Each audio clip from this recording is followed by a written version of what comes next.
ये अच्छा क्वेश्चन है। ये क्वेश्चन आपकी एक्सरसाइज 6.2 में भी आया है, ये वाला क्वेश्चन।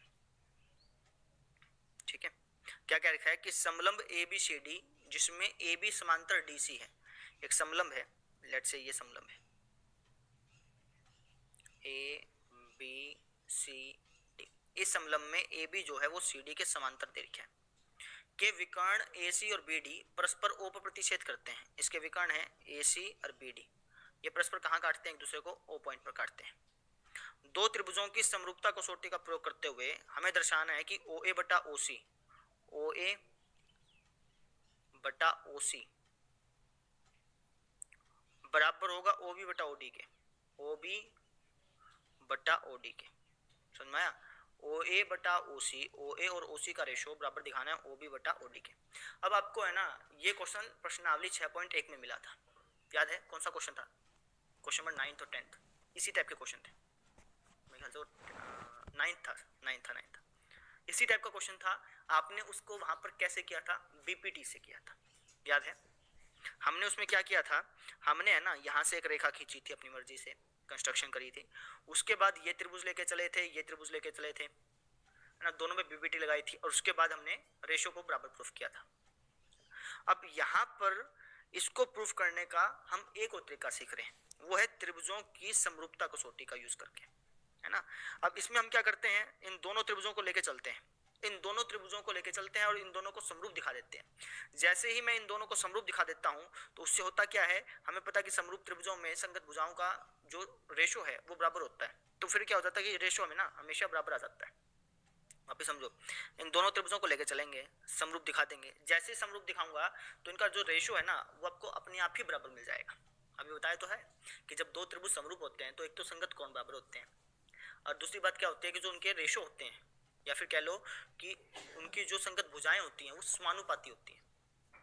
तो वहां से मैं ये मिल जाएगा। करके दिखाता हूं आपको मैं, फिर आपको समझ में आएगा। देखो, मुझे ओ ए बटा ओ सी बराबर दिखाना है ओ बी बटा ओ डी के। कैसे करूंगा?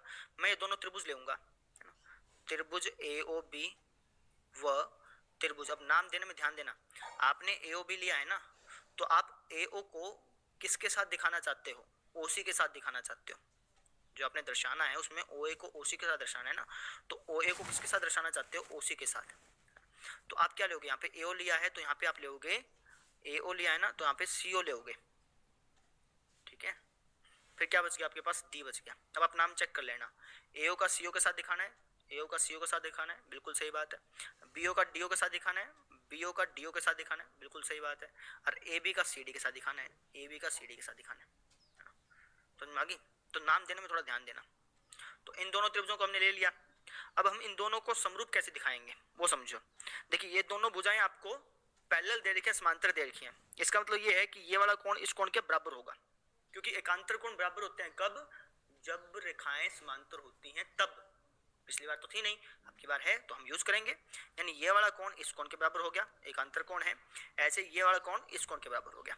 लिखोगे ऐसे, आप कहोगे एंगल ओ ए बी, इसका नाम ओ ए बी हो गया ना, बराबर होगा एंगल ओ सी डी के। अच्छा, नाम अब पूरा लिखना। क्यों? क्योंकि अगर आप ए लिखोगे तो कंफ्यूजन होगी ना कि आप ये वाले की बात कर रहे हो कि ये वाले की बात कर रहे हो कि पूरे की बात कर रहे हो। तो आप पूरा नाम लिखिएगा। रीजन जो लिखिएगा इसका एकांतर कोण, ठीक है। और इसी तरीके से आप क्या करोगे? फिर आप कहोगे जी एंगल ओ बी ए, एंगल ओ बी ए बराबर है एंगल ओ डी सी के। रीजन एकांतर कोण। आप चाहते तो इस कोण को भी दिखा सकते थे, ये दोनों कोण भी बराबर होते हैं क्योंकि ये शीर्षाभिमुख कोण है ना। लेकिन कोई बात नहीं, हमने दो एंगल दिखा दिए ना, तो एंगल एंगल समरूपता कसौटी से कह देंगे कि दोनों समरूप हैं। तीसरा एंगल दिखाने की जरूरत ही क्या है? दो एंगल से काम चल रहा है तो फिर, है ना। तो आप कह देना कि एंगल एंगल समरूपता कसौटी से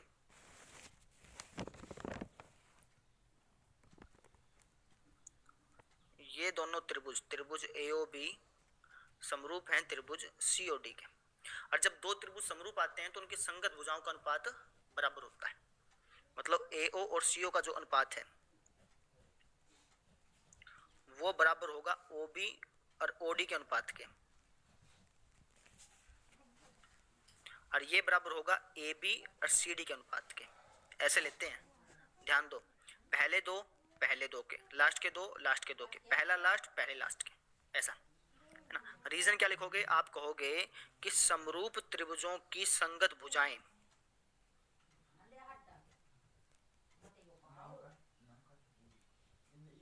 पिछली बार क्या लिखा था, समरूप त्रिभुजों के संगत कोण, क्योंकि उस टाइम हम कोण का इस्तेमाल करना चाहते थे, अब की बार हम भुजाओं का यूज करना चाहते हैं, इसलिए हमने ऐसा लिखा, समरूप त्रिभुजों की संगत भुजाएं का अनुपात बराबर होता है। बात समझ में आ गई।